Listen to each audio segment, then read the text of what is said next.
Nyní přichází poslední vystupující na naší konferenci. Bruno Bessano, který dlouhodobě spolupracuje s Oliverem Feldhamem. Vydali spolu knihu Spisy o myšlení Alaina Badiou. Bruno Bessana se zaměřuje na současnou francouzskou filozofii a politickou teorii.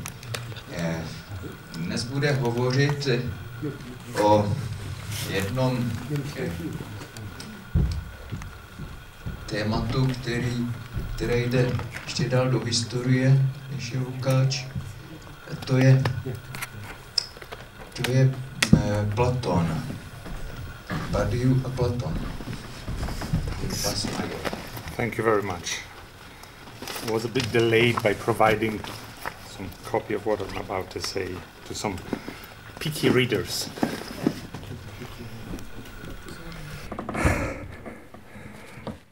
Ah oui, mon allocution va être en français. Donc, je voudrais commencer par remarquer que dans les mailles ou dans les interstices de l'allocution que Badiou a donnée hier soir, quelque chose apparaissait un peu en porte-à-faux de ce qu'il disait. S'il y présentait tout au long de la soirée la vérité sous la lumière de l'universel, de ce qui rassemble au-delà de toute particularité aussi, il y avait quand même un ou deux passages où néanmoins il a identifié de manière un peu comme ça stricte et sans le développer, vérité et action. L'action étant ce qui intervient dans une situation pour y faire une différence, pour y poser même une fracture radicale, pour y exposer la situation à un ou, à un choix. Le terme de choix est revenu maintes fois.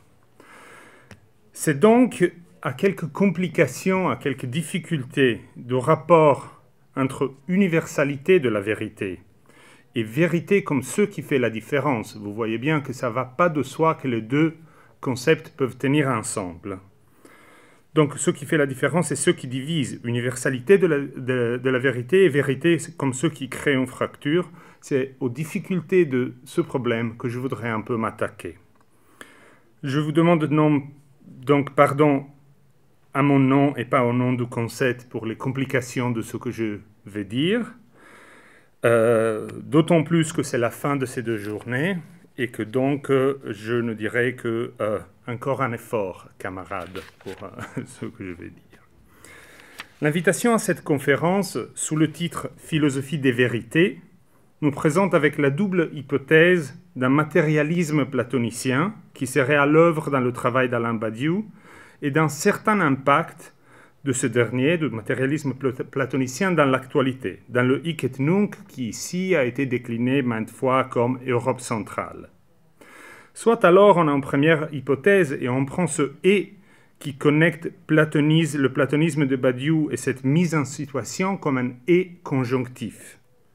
On en obtient alors tout le tralala d'une actualité de Platon qui s'est fait d'un côté par son filtrage avec la philosophie du siècle, et notamment avec le matérialisme, et de l'autre par son adaptation à la situation géopolitique actuelle. Le résultat est un Platon réduit à ces parties de son œuvre, qui, par une gymnastique intellectuelle tant répandue qu'en peu salutaire, pourrait être utile pour expliquer le présent. Mais le prix à payer dans une telle opération, c'est de renoncer au concept de vérité. Et d'ailleurs, on le sait bien depuis au moins les œuvres de jeunesse de Platon que la vérité est mal adaptée au présent. Alors, au contraire, il y a une autre hypothèse.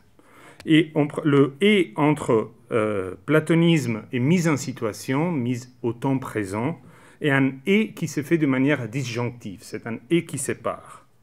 La question s'ouvre alors de la tension entre le platonisme, pensée de la vérité éternelle et immutable, est une pensée non pas ou non seulement de la situation, de ce qui est là, mais de que faire avec la situation, c'est-à-dire la pensée du changement. En lieu de rentrer de go immédiatement dans l'analyse de la pluralité des vérités chez Badiou, pluralité qui, en lecture superficielle, paraît répondre à la question de la relation entre platonisme et pensée des situations contemporaines. Il y a une pluralité de vérités, comme il y a beaucoup de situations. Je vais plutôt faire un pas en arrière, en proposant une lecture plus abstraite du rapport entre le concept de vérité et le concept de changement, car je crois bien que c'est là que quelques conclusions peuvent être tirées quant au problème d'une paradoxale actualité du platonisme, dont Badiou est bien sûr un des exposants. Il faut à ce but revenir brièvement à l'origine de ce matérialisme platonicien chez Badiou, qui prend forme dans une lecture du dialogue platonicien le plus apparemment lointain de tout matérialisme. Comme on le sait, et je m'excuse pour ceux qui le savent déjà, la question du platonisme tordu de Badiou se joue dans le problème de la relation de l'être et de l'un, et notamment dans le renversement de cette relation que Platon opère dans la toute dernière partie du Parménide, la partie où les thèses sont exposées, dans la dernière partie de cette partie, là où il y a les thèses. Bon, je vais vous dire. Si on récapitule un peu les fondamentaux, on n'a que des premières pages de l'être et l'événement. Badiou énonce son très célèbre hypothèse ontologique majeure. Je cite, « Le point de départ de mon propos spéculatif pourrait se formuler ainsi. Peut-on déceler l'un de l'être, rompre le raisonnement philosophique de l'être par l'un ?» En ce sens, il décide de lire la deuxième partie des hypothèses de l'être sur l'être de Parménide, se trouvant là, dans ces hypothèses, la première formulation de ce qu'il appelle, je cite, « la décision ontologique d'où tout mon propos s'origine, à savoir le non-être de l'un. » D'un point de vue textuel, cette partie du Parménide énumère les conséquences de l'hypothèse « l'un n'est pas ».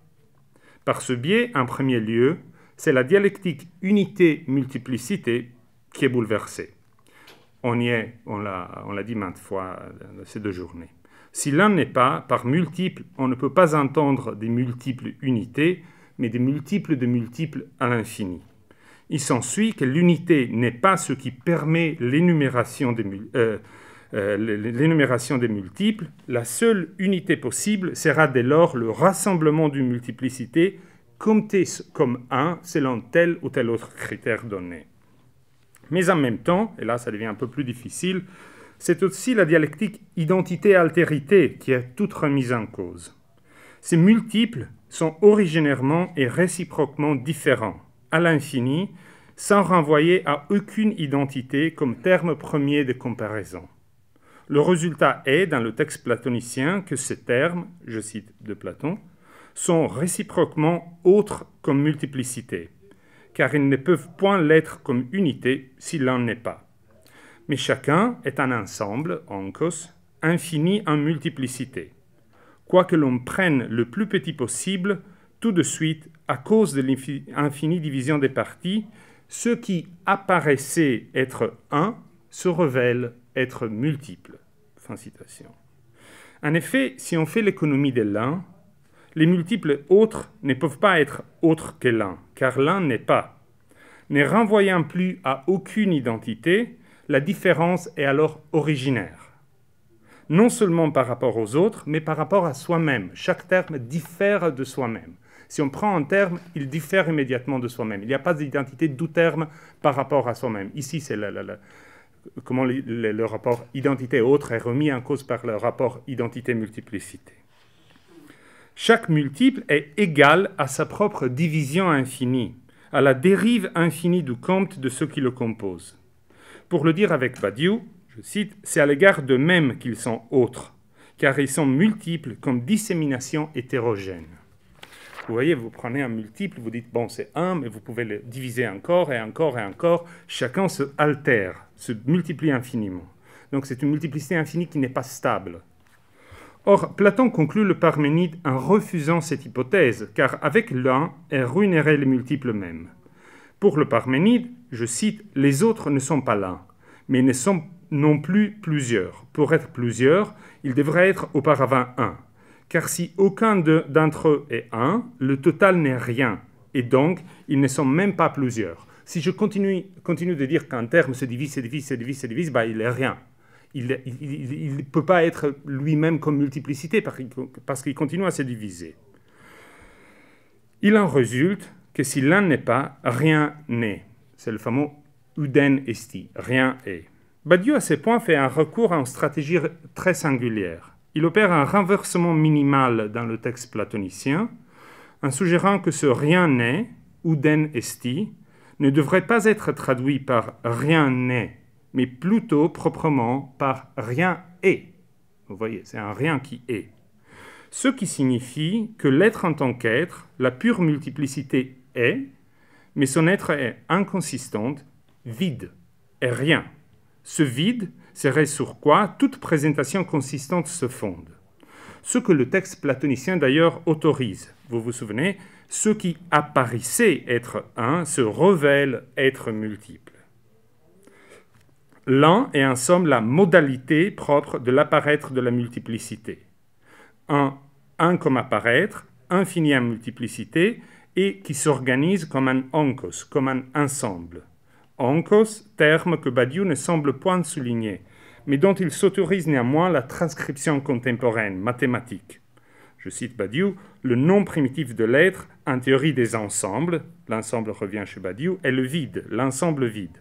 En un certain sens, lui seul, j'ajoute au niveau ontologique, est inconsistant et comme tel impensable, l'être qu'une multiplicité, je cite encore, suppose une situation du pensable, c'est-à-dire une structure, un compte pour un, où le multiple présenté est consistant, nombrable. Ceci, c'est un peu comment on arrive à l'équivalence entre être et vide.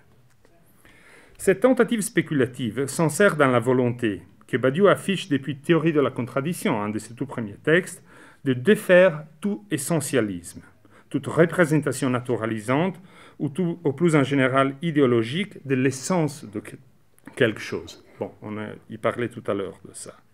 Avec la volonté, c'est-à-dire de rendre raison de l'essence en termes de transformation et de scission. Vous voyez la scission qui revient là. C'est un problème politique que l'on retrouve chez Platon de toute autre manière. Je cite de la théorie de la contradiction, « La nature interne des choses n'est rien d'autre que la loi de leur transformation. Cette transformation, j'ajoute, ne devant pas être non plus pensée en termes téléologiques. Bien au contraire, je cite encore de théorie de la contradiction, la vérité n'existe que comme processus de scission. » Vous voyez immédiatement un écho possible parmi les choses. Ce qui d'ailleurs est conforme à l'idée d'une multiplicité sans fond, animée par sa propre divisibilité, et se présentant comme une seulement à partir de tel ou tel autre critère de compte. On remarquera que Badiou est bien conscient qu'une telle hypothèse est indémontrable.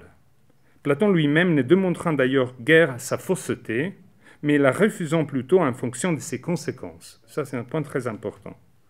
Si l'un n'est pas, si ce qui n'est pas si ce qui est n'est pas par essence un, l'être, en tant que multiplicité infiniment divisible, peut être pris dans la partie la plus petite possible, et néanmoins, je cite Platon, d'un coup il change, comme dans un cauchemar qui hante la philosophie, j'ajoute, comme dans un cauchemar, ce qui paraissait être un se révèle être plusieurs. Étant lieu de très petit, il se révèle être très grand, un peu comme le Alice dans le Pays de Merveilles, qui est les deux en même temps. Et Badiou d'ajouter, s'agissant des énoncés parfaitement clairs, l'un est et l'un n'est pas, on parvient à une inconsistance, à une indécidabilité absolue.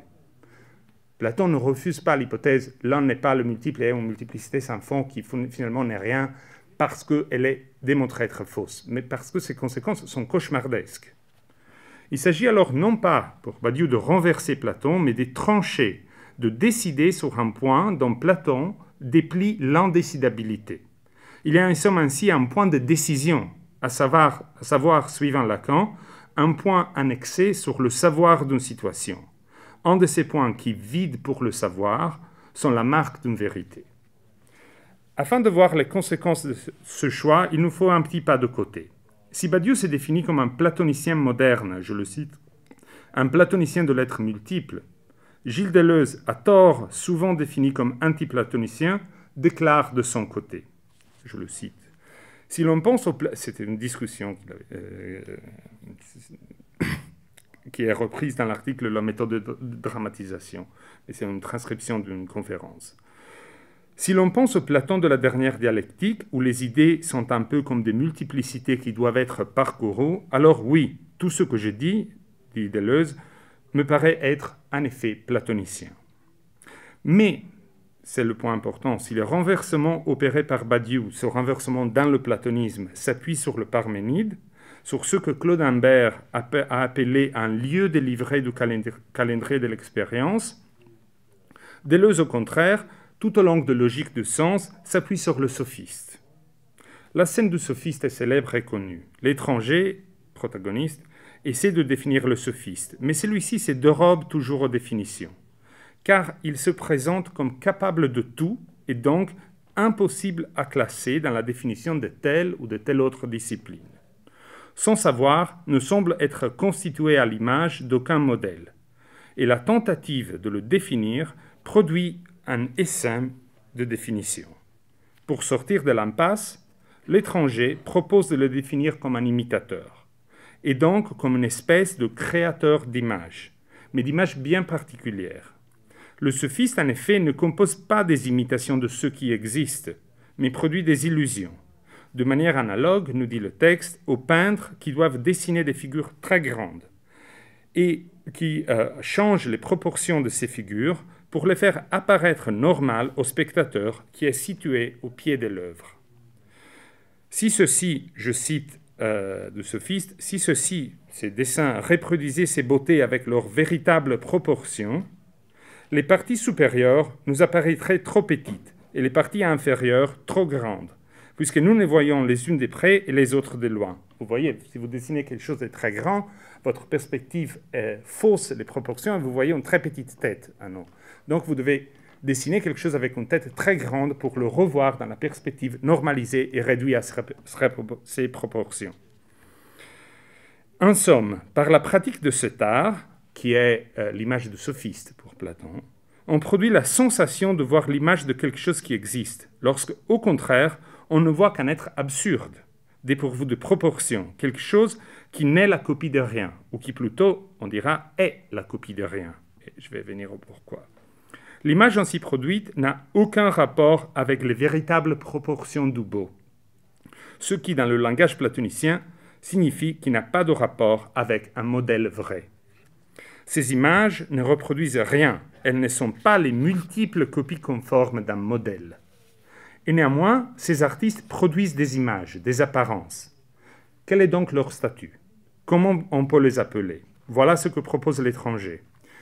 Je cite encore, « Ceux qui simulent ainsi la copie qu'il n'est point ne seraient pas un simulacre. » C'est phantasma, le terme en grec. Or, phantasma, qui est ici traduit par simulacre, en grec est plus en général l'image d'un objet. C'est une apparence ou un apparaître, disons. Deleuze alors s'autorise à élargir la définition de simulacre à tout phénomène. C'est une espèce de régime de phénomène. Pensez, je cite Deleuze, comme l'effet d'une ressemblance, mais qui est construit sur une disparité, sur une différence. Vous voyez, une unité construite sur une disparité. Copie de rien, écho avec ce qu'on disait de Badiou, le simulacre est l'apparaître unitaire d'une constante division ou différenciation. Il est l'apparaître d'une multiplicité qui n'est rien d'autre que sa propre constante division ou variation, comme le montre le sophiste, image unitaire de la chute libre et infinie du processus diarétique qui essaie de le saisir. Cette tentative de le définir qui produit toujours une nouvelle multiplicité de définitions. Tout phénomène est donc la forme 1 d'une série de rapports différentiels, forme qui, et c'est le point important, sous l'impulsion de ces rapports, change constamment. Le simulacre chez Deleuze et le compte pour un chez Badiou prennent donc, au moins à ce niveau, prennent donc en compte une dynamique semblable, l'un comme effet ou apparence. Mais ce que Deleuze accomplit, c'est de maintenir dans la définition de l'étant l'essentialité de la transformation et du changement. L'être comme multiplicité sans fondament est certes ce qui contracte en une forme présente, ce qui se contracte dans une forme. Mais cette forme est forme en transformation. Elle est, comme on a montré par l'image du sophiste simulacre, dérive ou essaim. Chaque étant est donc indissolublement simulation d'une identité et constant changement, contraction des différences dans une forme et point de différenciation, lieu d'inscription, je cite Deleuze, des points remarquables ou singuliers qui en résultent, les événements.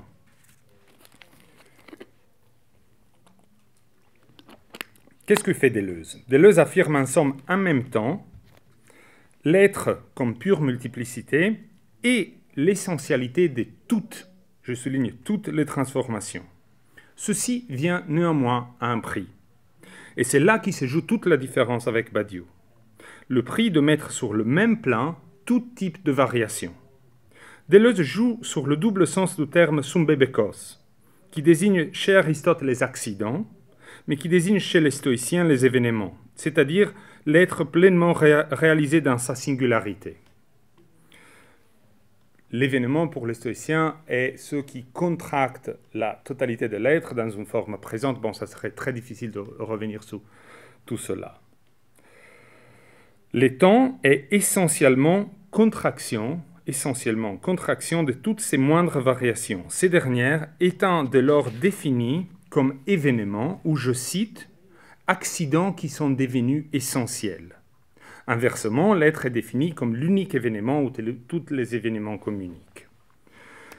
C'est contre un tel paradigme qui restitue essentialité à tout changement, mais qui finalement écrase la différence, vous voyez, entre accident, modification et événement, que Badiou insiste sur la totale indifférence de l'être comme vide. Indifférent au jeu des différences par lesquelles une situation normalement s'articule, toutes les différences qui sont simplement structurelles, qui donnent le fait que ceci n'est pas cela dans une situation donnée. Donc, indifférent au jeu des différences sur lesquelles une situation normalement s'articule, l'être, pour Badiou, est ce vide de sens, cette inconsistance, sur laquelle finalement toute consistance du compte, d'organisation, de représentation et de hiérarchisation, en dernière instance, repose. Il y a toute une construction consistante, mais à chaque fois, sans que cela soit un jugement de valeur, toute consistance repose sur le vide. Donc toute consistance est contingente, n'a pas de nécessité essentielle. Il y a en somme une vérité de l'être, pour Badiou. L'être comme multiplicité pure multiple, vide de tout élément premier. Une vérité de l'être qui est indifférente à tout mode de présentation. Or, pour Badiou, le terme platonicien « vérité » nomme l'apparaître événementiel de cette indifférence dans un système donné d'organisation et de distribution consistante des différences. C'est une fracture dans un système, on l'a vu à maintes fois. Conformément à son platonisme du multiple, qui nous dit que l'être est, en tant que tel, pure multiplicité, vide de tout terme premier, la vérité est pour Badiou vide, est vide de tout contenu déterminé. Vous aurez remarqué qu'il n'a pas donné un seul exemple de vérité hier. Il n'a pas défini quand même. Il a des exemples de comment la vérité se réalise en situation. Mais c'était le terme absent de ce qu'il disait, ce n'était pas au hasard. Le fait qu'elle soit vide, le fait qu'elle soit purement formelle, la vérité est le fait qu'une situation donnée, contingente de structuration, repose sur le vide et qui est contingente, n'a pas de nécessité essentielle. Le fait que cette vérité soit purement formelle, qu'on ne puisse pas l'identifier donc à tel ou à tel autre contenu positif, la détermine comme universelle, s'adressant à tous les éléments de la situation dont elle se prédique. Certes, bien sûr, Badiou souligne qu'il n'y a pas de sens à parler d'une vérité en dehors d'une situation concrète et singulière. Voilà pourquoi il y a une pluralité des vérités en même temps, comme le titre de ce colloque justement affiche. Et donc la vérité et des vérités en situation. Mais dans une situation donnée, la vérité n'y fait pas figure, même s'il y a des vérités, la vérité dans une situation donnée n'y fait pas figure d'un terme de plus de la situation. Ce n'est pas beau, il y a tous les termes de la situation et parmi les termes, il y a aussi une vérité. Un terme qui serait analytiquement contenu dans la logique de la situation en y apparaissant, et plutôt la vérité n'apparaît pas comme un terme de la situation, mais comme une fêlure, ou comme donc une absence de terme dans la situation.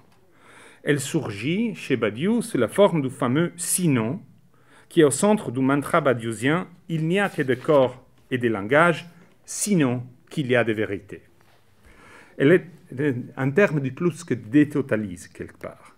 Elle est en somme toujours une fracture effectuelle qui rentre dans l'ordre du temps présent sous forme d'une inconsistance irrélative et absolue. Si absolue que ce sinon de l'apparaître de la vérité revient aux fins de logique du monde sous la formule suivante. Je cite, « La création d'une vérité n'est que l'apparaître de son éternité. » Fin citation. Elle est donc créée ici, mais à partir de son éternité, ou sous condition de son éternité. L'éternité que cette vérité expose étant bien l'absolue indifférence de l'être à toute organisation des différences. Le fait, je cite, que l'être multiple reste inflexiblement immutable. Par exemple, un politique étant donné un mode contingent de représentation et de hiérarchisation des éléments d'une situation, une vérité se configure comme l'exposition des conséquences infinies, car universellement applicable à tous les éléments, du fait que, en tant que tels, tous les éléments sont égaux, car ils sont tout simplement des purs multiples de multiples, vides car dépourvus de tout terme premier, donc également considérables comme 1. La vérité expose ainsi le rien sur lequel toute représentation des éléments d'une situation, toute leur organisation hiérarchique se fonde. Elle montre l'absolue contingence de toute forme de hiérarchisation représentationnelle, de toute inégalité et de tout mode d'organiser cette inégalité en un savoir. Vous voyez bien directement une application politique de l'absolue indifférence de la vérité. Déclinable donc certes comme différentes vérités plurielles pour différentes situations politiques, artistiques, scientifiques ou amoureuses, la vérité reste néanmoins telle comme exposition du vide indifférent sur lequel la consistance de telle ou telle autre situation repose.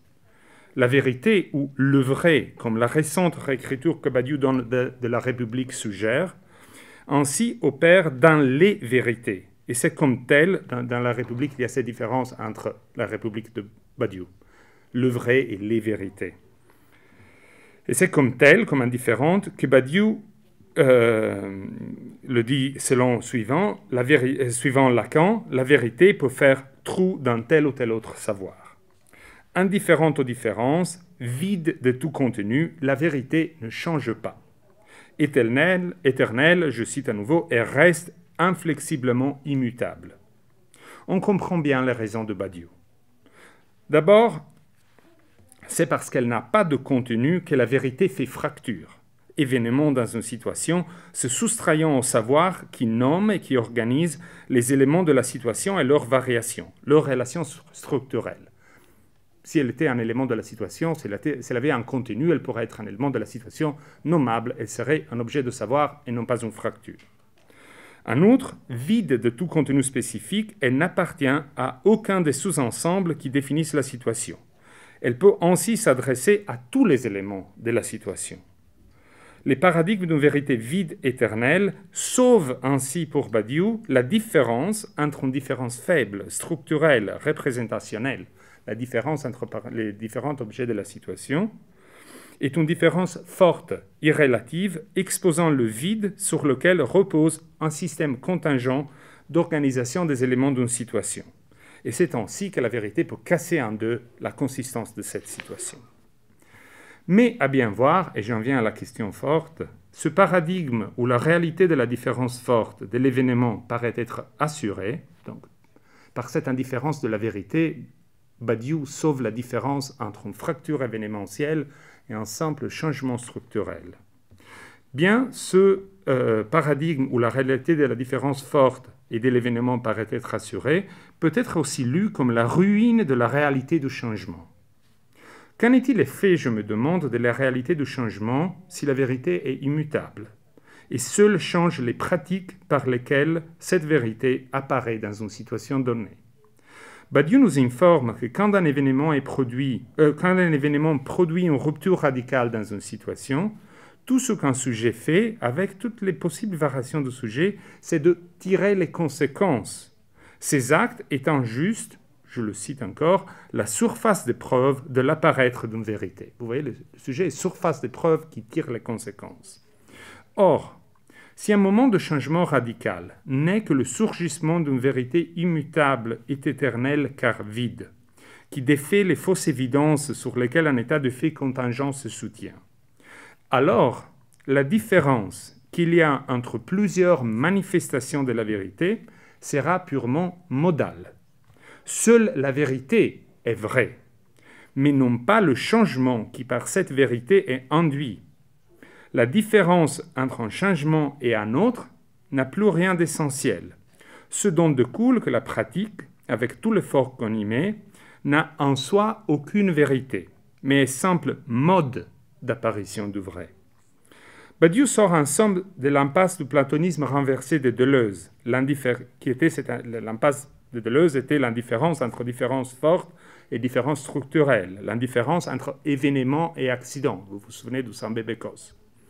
Mais au prix de déréaliser le changement. En effet, si à partir d'une vérité, un changement pouvait être déduit, quoique ces modes doivent certes être adaptés aux spécificités de la situation, en quel sens l'effectivité de ce changement serait quelque chose d'autre ou de plus que la simple manifestation, et donc rien d'autre que le simple fantasme d'une vérité. Vous voyez, le changement réalise la vérité, mais le changement a vérité pour autant qu'il transmet cette vérité. Quelle est la vérité supplémentaire de ce changement? En somme, pour qu'un changement soit vrai, il faut qu'il soit non seulement le diaphérein, le transport d'une vérité par laquelle une situation change, mais il faut bien qu'il soit vraiment inscrit comme élément essentiel de cette vérité. Vous voyez, si la vérité est toujours vide, éternelle, stable, et se décline de manière différente, ou elle revient éternellement, produisant des changements toujours différents, en quoi ces changements sont vrais s'ils ne changent pas la vérité? Ils sont des modalités. Très compliquées, très fantasieuses, mais ils sont des modalités. Ils n'inscrivent rien dans la vérité. Donc, la vérité, quelle est leur vérité si la vérité ne change pas? Si la pratique est bien essentiellement quelque chose, s'il y a bien une vérité de la pratique et non seulement une pratique de la vérité, alors cette pratique ne peut pas être seulement le mode d'inscription d'une vérité dans une situation. Si donc un acte déclarant l'égalité n'est pas simplement un mode, un phénomène de l'égalité, mais est bien, en tant qu'action, quelque chose de vrai, alors il faut bien que l'égalité même soit transformée dans sa propre vérité par les modes contingents et matériels de cette même déclaration. Bien sûr, vous voyez, si ces actes sont vrais, alors la vérité doit changer. Mais sous condition impossible, bien sûr, que la vérité reste vide. Car si elle se remplissait d'un contenu positif, la vérité ne serait plus soustraite au savoir d'une situation, ne désignant ainsi plus aucune différence radicale. La vérité doit rester vide, autrement elle devient un objet de savoir, elle devient un objet de la situation, si elle a un contenu positif. Mais en même temps, il faut bien qu'il y ait une vérité de changement, si on veut que le changement soit vrai, et qu'il ne soit pas simplement une manifestation de la vérité. Vous voyez la double impasse. On se trouve en somme apparemment dans une double impasse. Soit la vérité ne change pas par les pratiques qui l'inscrivent dans une situation, et alors c'est la pratique qui perd sa vérité.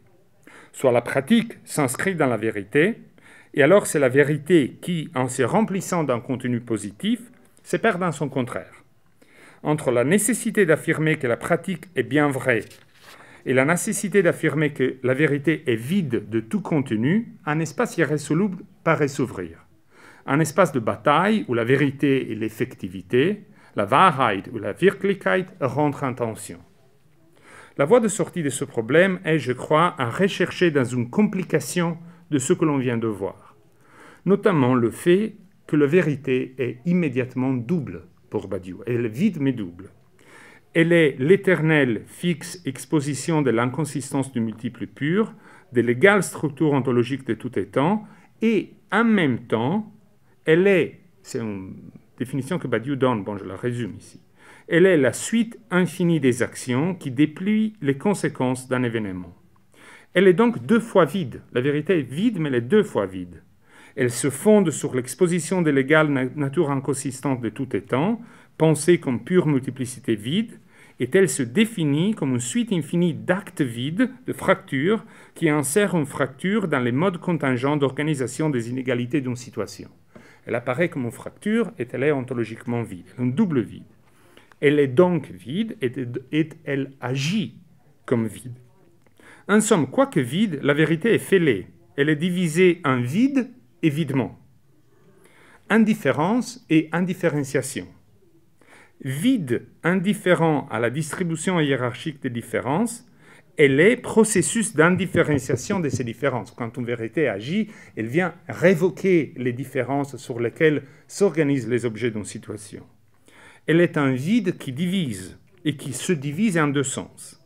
Quoique vide, la vérité montre donc une certaine redondance.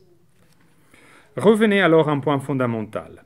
Apparaissant comme fêlure annexée sur la logique d'une situation, la vérité est aussi en même temps exposition de cet excès de l'être sur soi-même, impliqué, comme déjà Platon le remarque dans le Parménide, par l'absence de fondement de la multiplicité pure.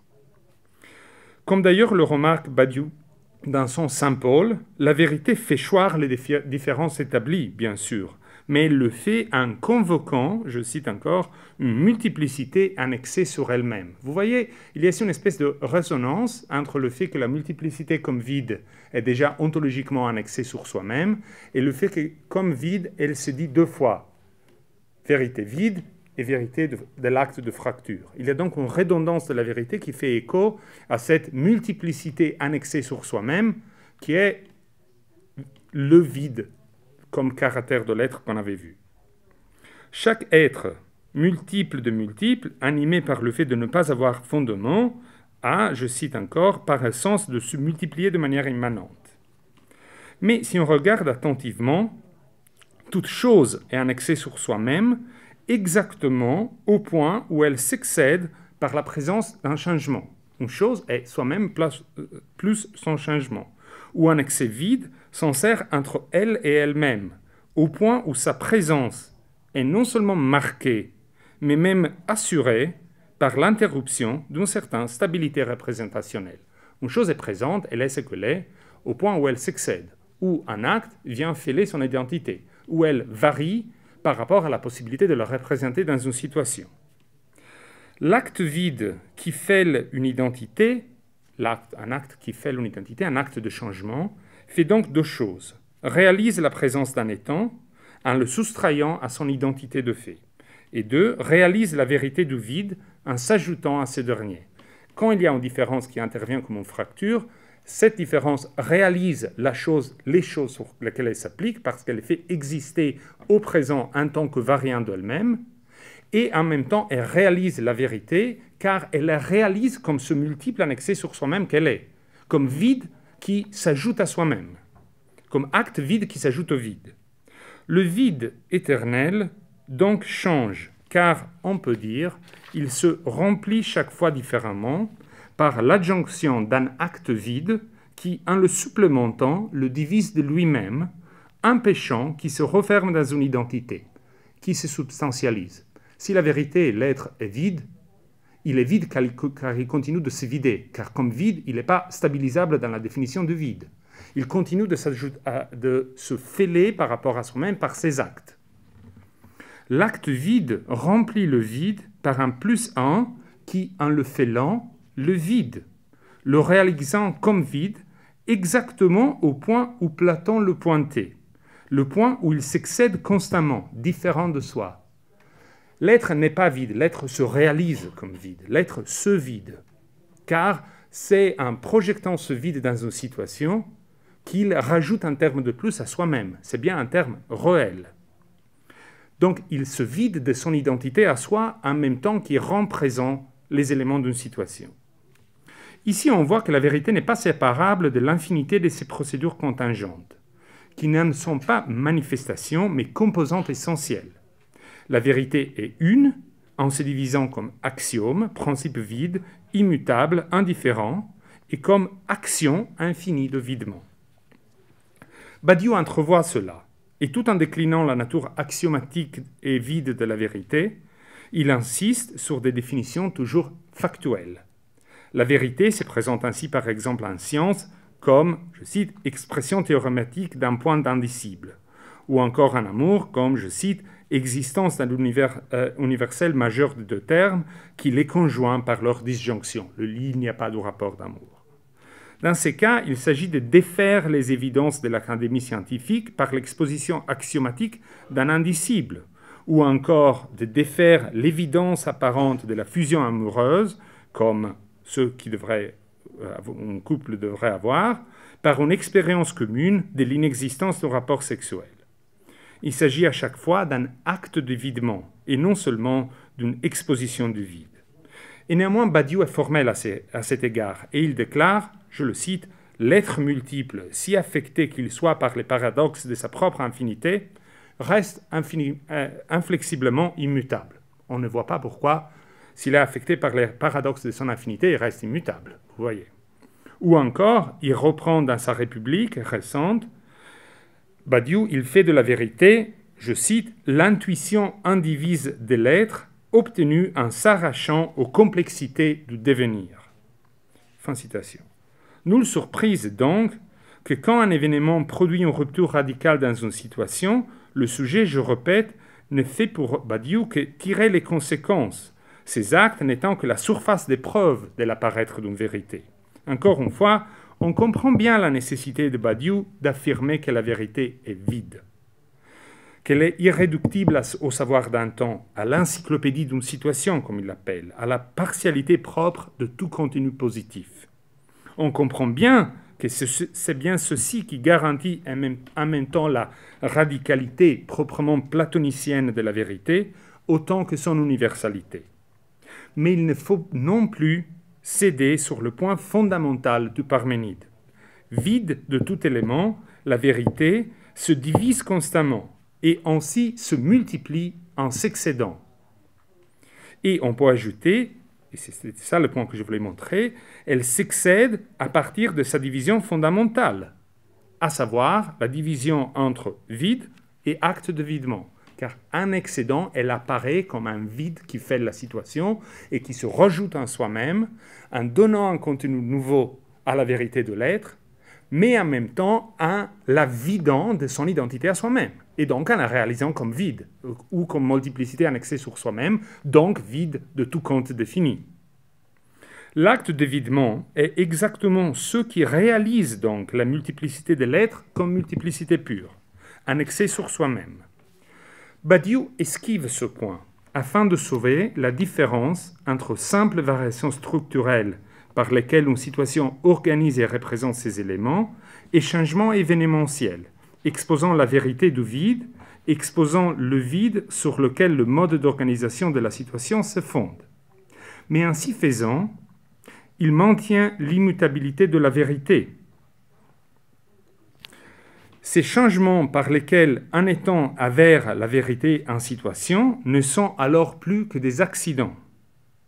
C'est alors la vérité du changement qui en résulte déréalisée.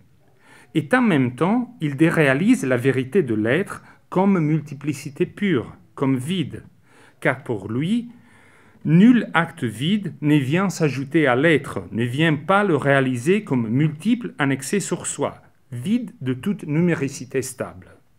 Vous voyez bien le double paradoxe.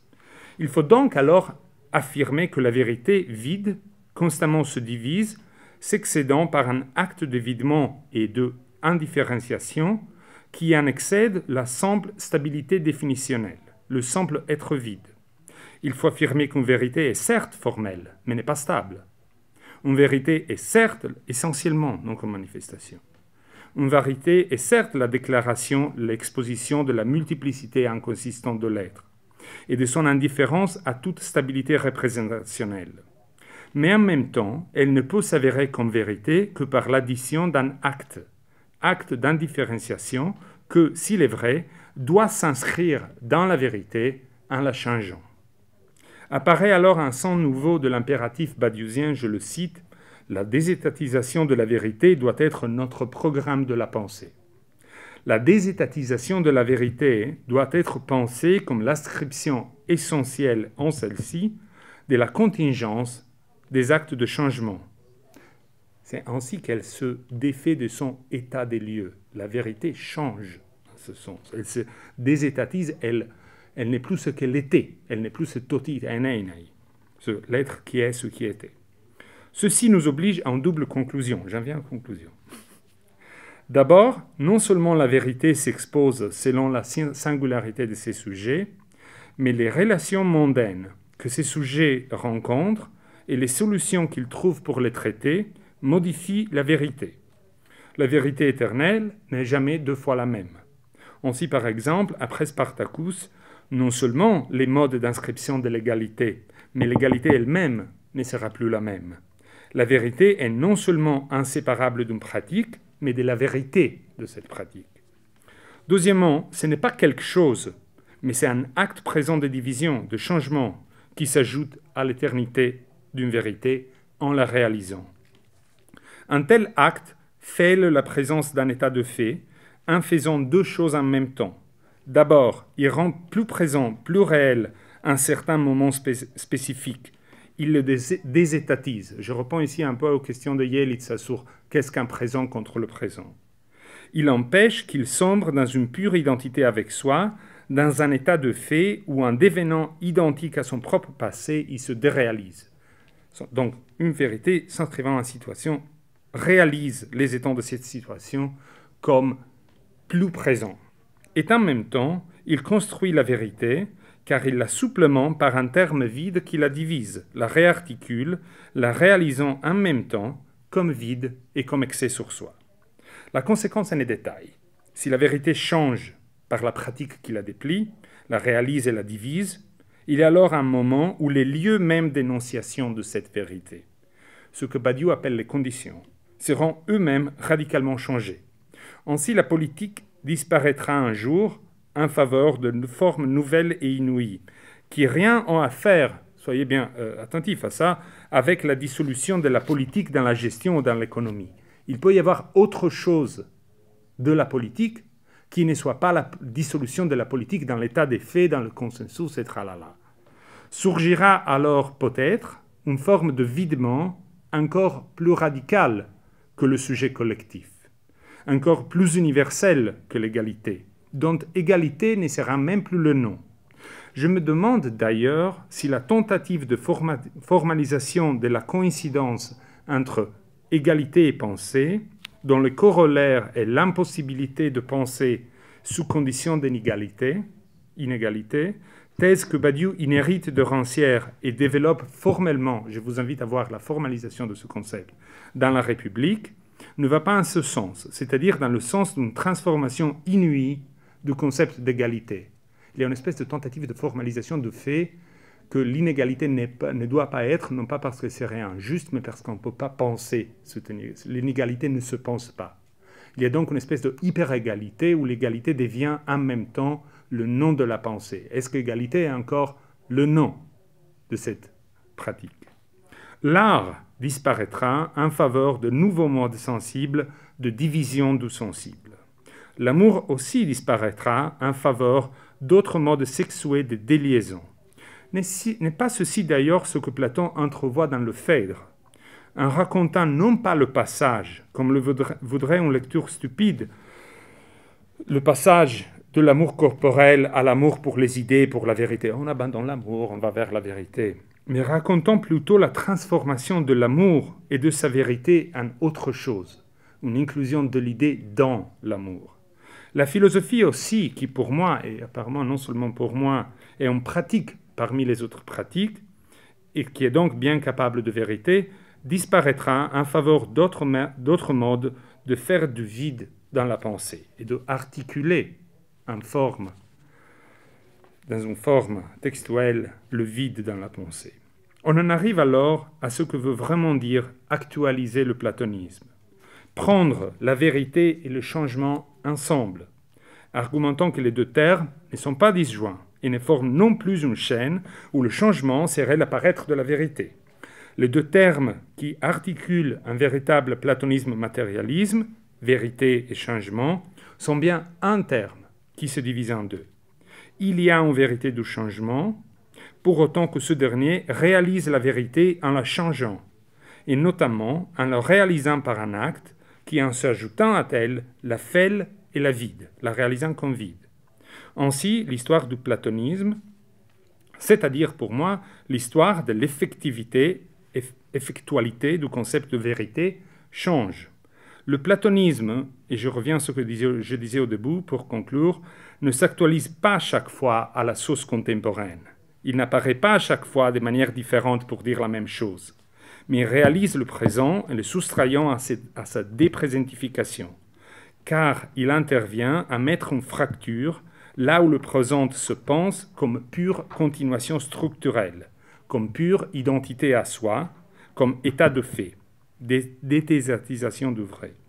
Le platonisme nomme donc l'agir de la vérité contre son propre temps, un agir qui se divise en deux.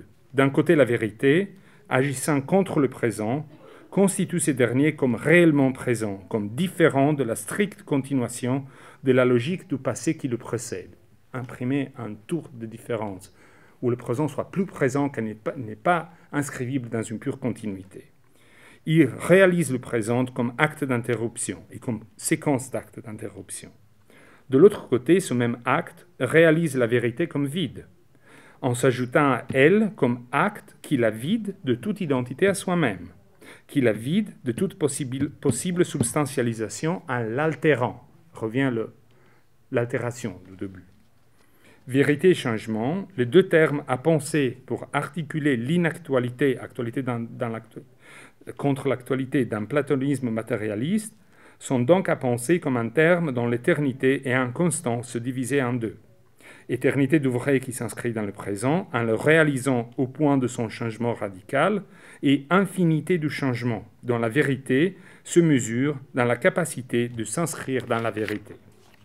Seulement ainsi, je pense, on peut rester fidèle à la portée de la pensée d'Alain Badiou. Cette pensée qui nous impose le défi de penser et de faire le présent contre le présent dans une irrélation au présent, construisant un autre temps et une autre histoire, ce que l'on pourrait appeler l'anhistoire de la vérité. Il s'agit en somme de tenir le cap de ce point où la pensée se divise en nécessité d'une axiomatique du vrai et en urgence d'une pensée de l'action. Étranger dans cette langue où je me trouve à parler, j'ai un peu du mal à prononcer la différence entre axiome et action. J'ai presque l'impression d'un mot qui se divise en deux. Merci.